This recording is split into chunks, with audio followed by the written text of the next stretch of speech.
Naaresto ng mga tauhan ng Alcala Municipal Police Station ang isang wanted na individual na may kinakaharap na kasong statutory rape sa Sitio Pies, Barangay Dolores, Capas, Tarlac.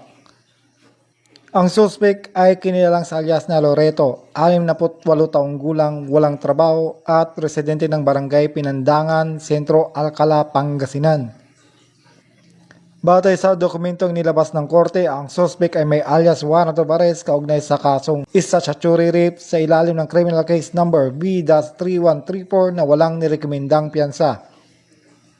Matapos ang pagkakaresto, dinala ang suspect sa isang klinika sa Poblacion East para sa medical at physical examination at dinala sa himpilang ng pulisya para sa dokumentasyon at kaukulang disposisyon.